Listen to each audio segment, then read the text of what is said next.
Over the past few months, there's been a lot of rumours about Assassin's Creed, which is pretty typical between the release of the last mainline game and the next game's announcement. One of the most popular of these though is that we'll get 2 Assassin's Creed games this year, one for current gen and one for next gen. So in today's video, I'll be looking at these rumours and their credibility. Without further ado, let's get into it.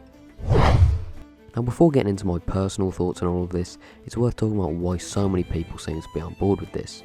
Now the main reason people seem to think this is happening is because of Assassin's Creed Unity and Assassin's Creed Rogue's shared release date back in 2014. As well, I've seen this in 1 or 2 leaks, although none of these are particularly credible, so it's not really worth knowing here.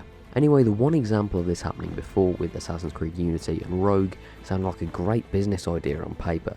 A game to satisfy the fans who hadn't moved to next gen yet and one to satisfy those that had, with a groundbreaking game set to be the most ambitious in the series, but well, we all know how that ended up. And even with a brand as huge as Assassin's Creed, the sales of both titles combined were a few million short of Assassin's Creed 4's.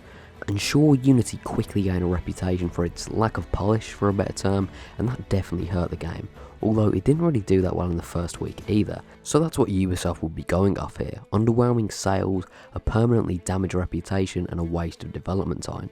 And that alone is one of many nails in this coffin for me. Ubisoft are notoriously safe to the point of their own detriment, especially when it comes to their bottom line, which didn't really do that well last time. But to be the devil's advocate, let's say they did decide to do this. Who exactly was going to develop the current gen game? The only studios who have led development on Assassin's Creed titles in the last 5 years are Quebec and Montreal 3.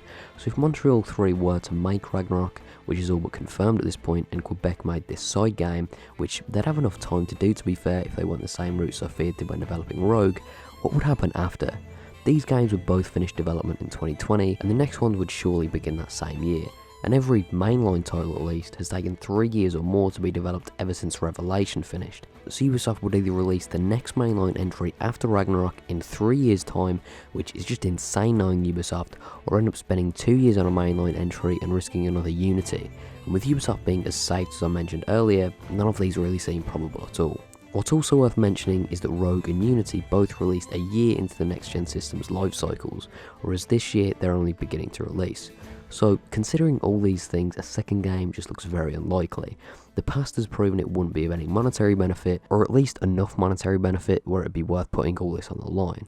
So anyway, those are my thoughts on this rumour that's been going around for a good few months now. I'm more than open to being wrong, so if you have any information to the contrary of this, then let me know in the comments, but for now, this looks very unlikely. Thank you all for watching, and I'll see you next time.